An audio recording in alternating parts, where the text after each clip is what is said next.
out, magkaguhit. Kaguhit. Shout out sa itong kaguhit nga isla-is daw. Kanya itong amigo. Kaguhit! Shout out! Well, sa itong amigo kaguhit. Isda mo diya. Naman. So, right, yeah.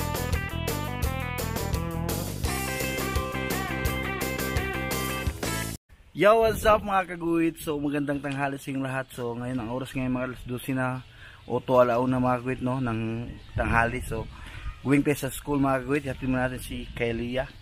Alright, then pagkatapos ito mga kaguhit no, meron tayong isang client. So bagong ligo tayo mga kaguhit. Medyo na na daot sa yung pagpatakbo ng motor. Sumangin dito, wala tayo nakasombrero mga kaguhit. Ang gagawin ng mga kaguhit no, pagkatapos nung ihatid si Kailia sa school, yan si Kailia, magpapaprint tayo ng yung tawag dito yung design para i-stencil natin mga kaguhit para maganda yung kalalabasan. Tara, let's go. Hatid mo natin sa eskwelahan. Kamila.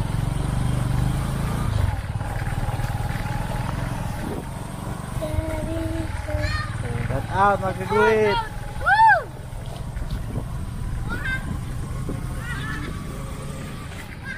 Yati natin mga kaguhit sa Kailia.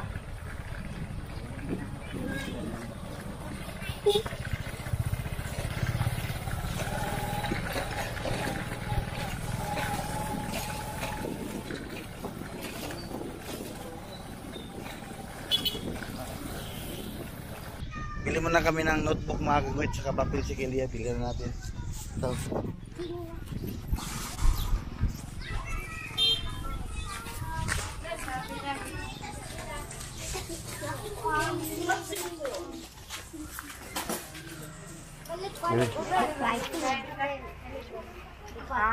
Notebook ako te. Writing. Ay, Ako po. notebook nga atong writing. Dayon papel dayon. Grade 2. Pila to? Sakto tong kwarta? Okay.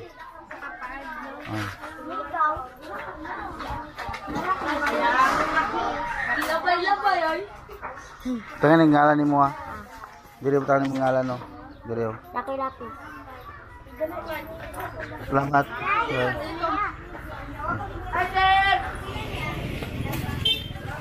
Oh, shout out. Shout out. Kaguhit. Oh, ayo. Pagkaw sa kanan. Hindi na ako yatod. Maklay na lang ka. Pag-agi sa kilid na, init. Ayun sa akin, inatin ko si Kailia sa ayaw din niyang ipasok sa school. Dito na sa labas daw. Kaguhit. Shout out sila ka ng mga kaguhit. Tara. Pa-print tayo mga kaguhit. Pagkatapos natin pa-print.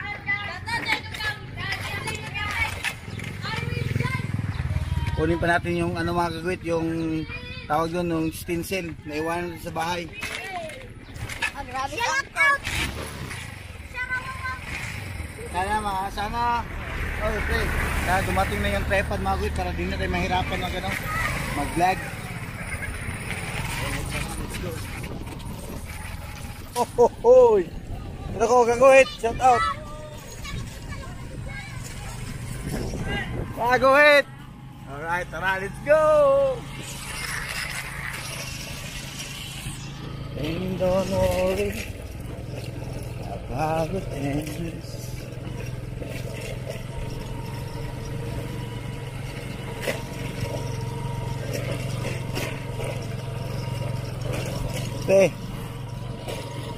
Shout out sa itong kaguhit nga isla-is daw. Kanya itong amigo. Kaguhit! Shout out! Well, sa itong amigo kaguhit. Isda mo diya. Alright, so noon ka to ang iyang yung mga kaguhit, yung tao dito, yung panindan ng isda kasi kaguhit, meron siyang music nga noon, basikat yung music niya. So ayan na mga kaguhit, nagsimula na ako. So natapos na ako nag-stencil mga kaguhit. Ayan na, ilalagay ko na yung tattoo. nagsimula na akong tattoo mga kagwit. Yung unang mong tattoo niya dito mga kagwit, yung parang ring lang. Yung tawag dito is ang may nakalagay Ricky. Ayan, Ricky na nakalagay mga kagwit. Ring. So napakaliit lang mga kagwit, no? So ang number na ginamit natin dyan ay number 5RL. Yan ang number. So, dalawa yung client ko ngayon mga kagwit, yung mama niya tsaka si Tweet Tweet, yung kapitbahay lang namin to dito sa Bukidnon mga kagwit, sa barangay Dagumbaan, Maramag, Bukidnon. Alright, yan, ginamitan namin ng cellphone kasi wala pa, hindi ako nakadala ng ilaw o lamp natin mga kagwit, yung ipang ilaw natin sa magtato tayo. Ayan na mga kagwit, oh. Yung paana naman.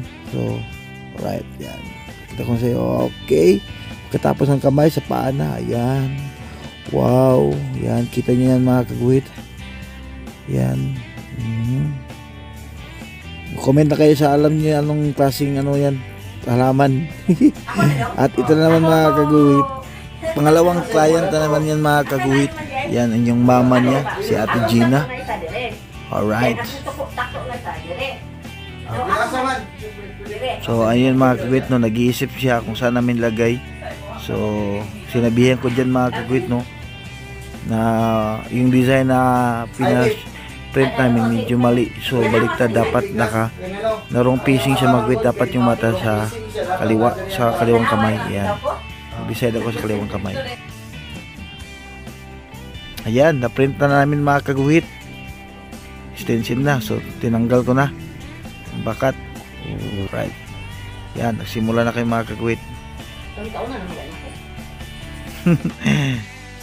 Kain na lang ni ate yan. Ayan, nagkawadali na. Tereng.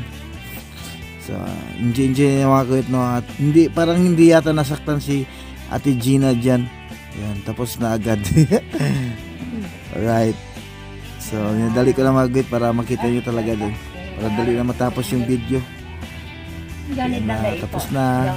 Sa mga kagwit, ayan, umuwi muna ako sa bahay kasi kuha ko ng mga kagwit, no? Yung tawag dito, yung ilaw, tsaka yung lamp, tsaka nagliat ako ng lettering mga kagwit. Ito, no? Ginawa ko muna yung request ni ma'am nga gawan ko na sila ng mga pangalan ng kanyang mga anak.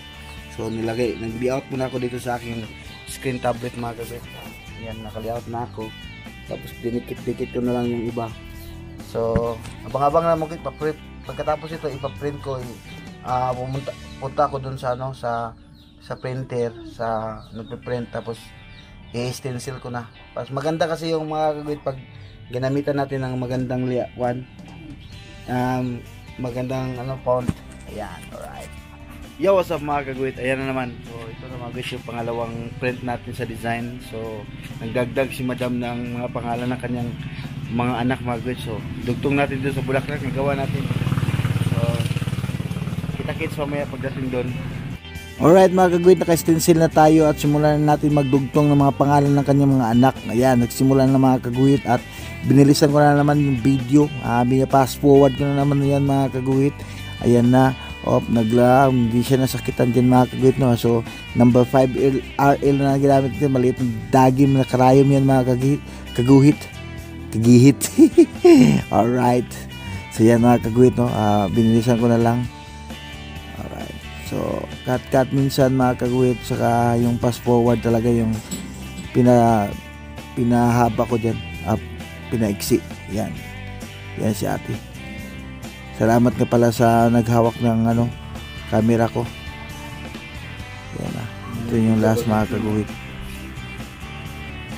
Yan, alright. Nagmanahan, ito good, no? Yan, tapos na yung lettering. Pupunasan ko na yan mga kagwit. Punasan. Alright, salaka. Yan na, may mga pangalan. So happy ang client natin dyan mga kagwit. Sobrang happy nila. Salamat sa inyong suporta mga kagwit, ha. Sa mag-inquire sa akin ng patato, PM lang kayo sa aking Facebook account. Ingat kayo palagi. Bye bye.